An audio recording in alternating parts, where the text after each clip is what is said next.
அதாவது மரண தண்டனை அப்படிங்கிறது மரண தண்டனை, இரட்டை மரண தண்டனை அப்படின்னும் போது இதில் வந்து இந்த காவல்துறையினர் வந்து 2 நபர்களை வந்து கொலை செய்திருக்காங்க அவங்களோட கஸ்டடியில் அப்படின்னு இருக்கும்போது 2 நபர்கள் அப்படிங்கிறதுனால இரட்டை மரண தண்டனை அப்படின்றதாகும். இப்போ என்ன ப்ராசஸ், இது எப்படி மேம், எந்த அடிப்படையில் இந்த இது கொடுத்துருக்காங்க? அதாவது வந்து நீதிபதி இந்த தீர்ப்பை வாசிக்கும் போதே வந்து பொதுவாக வந்து காவல்துறையினர்கள் வந்து நேர்மையாக இருக்கிறவங்களும் இருக்காங்க. இந்த மாதிரியான கடுமையான தண்டனை கொடுக்கும்போது ஒரு சில இந்த மாதிரியான காவல் அதிகாரிகள் இந்த மாதிரியான செயல்களை மறுபடியும் செய்யறதுக்கான வாய்ப்புகள் இருக்காது, ஒரு பயம் வரும் அப்படிங்கிறதுக்காக இதை கொடுத்துருக்காங்க.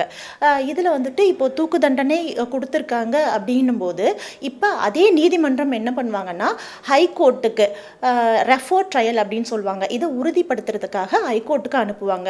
ஹைகோர்ட்டில் அனுப்பும்போது அவங்க இதை உறுதிப்படுத்தும் போது இதில் வந்து என்னென்னா இந்த அக்யூஸ்டு சைட்லேருந்து தண்டனை பெற்றிருக்காங்க இல்லையா, அவங்க சைட்லேருந்து அவங்களும் வந்து மேல்முறையீடு வருவாங்க.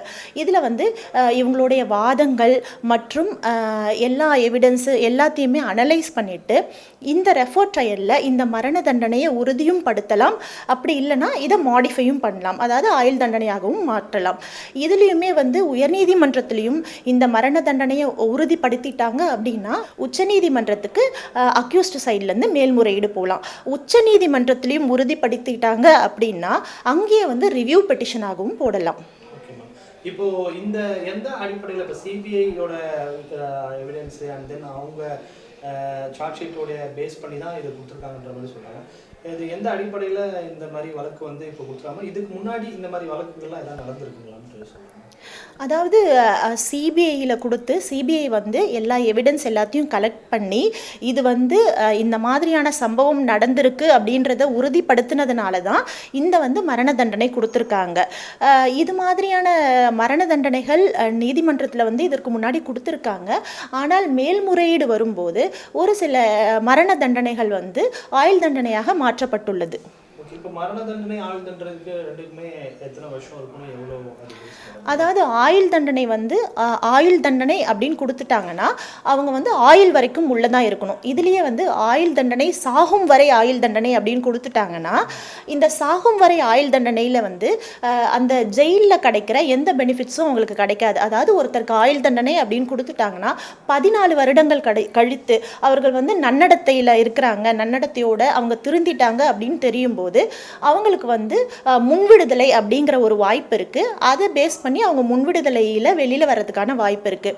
இதுலேயே ஆயுள் தண்டனை சாகும் வரை ஆயுள் தண்டனை அப்படின்னு கொடுத்துட்டாங்கன்னா அதாவது கவர்மெண்ட்லேருந்து கொடுக்குற சலுகைகள், அதாவது ஒவ்வொரு ஜிஓன்னு சொல்லுவாங்க, கவர்மெண்ட் ஆர்டர்ஸ் போடுவாங்க, 10 வருஷத்தில் ஒரு சில செக்ஷனில் இருக்கிறவங்கள விடுதலை பண்ணலாம் அப்படின்னு சொல்லுவாங்க, 14 வருஷத்தில் நன்னடத்தை அடிப்படையில் விடுதலை பண்ணலாம் அப்படின்னு சொல்லுவாங்க.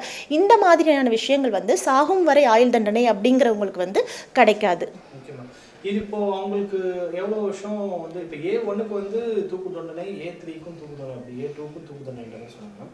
தூக்கு தண்டனை எப்படி நிறைவேற்ற முடியுமா? இந்த தூக்கு தண்டனை வந்து அவங்க வந்து கம்ப்ளீட் பண்ணுவாங்க? அதாவது இப்போ சொன்ன மாதிரி தான் ஒவ்வொரு ஸ்டெப்ஸும் ஒவ்வொரு வாட்டியும் மேல்முறையீடு போய் மேல்முறையீடில் வந்து அவங்களுக்கு ஃபேவராக இல்லை தூக்கு தண்டனை உறுதிப்படுத்தப்பட்டால் தூக்கு தண்டனை நிறைவேற்றியே தான் ஆக வேண்டும்.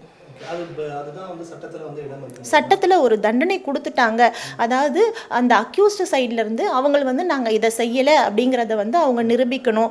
இல்லைனா வந்து அவங்களுடைய அதாவது ஒரு சில இடத்துல என்ன பண்ணுவாங்கன்னா இப்போ சுப்ரீம் கோர்ட்டில் போய்ட்டும் ரிவ்யூ பெட்டிஷன் சொல்லி போட்டோம், ரிவ்யூ பெட்டிஷன்லேயும் வந்து தூக்கு தண்டனை உறுதிப்படுத்திட்டாங்க அப்படின்னா கவர்னர்கிட்ட மெர்சி பெட்டிஷன் சொல்லுவாங்க, அதாவது கருணை மனு கொடுப்பாங்க. அந்த கருணை மனுலையும் வந்து இந்த தூக்கு தண்டனையை ஆயுள் தண்டனையாக மாற்றுறதுக்கான வாய்ப்புகள் இருக்குது. கடைசி முயற்சியிலையும் வந்து இவங்களுக்கு அந்த ஆயுள் தண்டனை கிடைக்கல, தூக்கு தண்டனை தான் கிடைச்சிருக்கு அப்படின்னும் போது அதை வந்து நிறைவேற்றியே தான் ஆக வேண்டும் என்று சட்டத்தில் இடம் இருக்கிறது.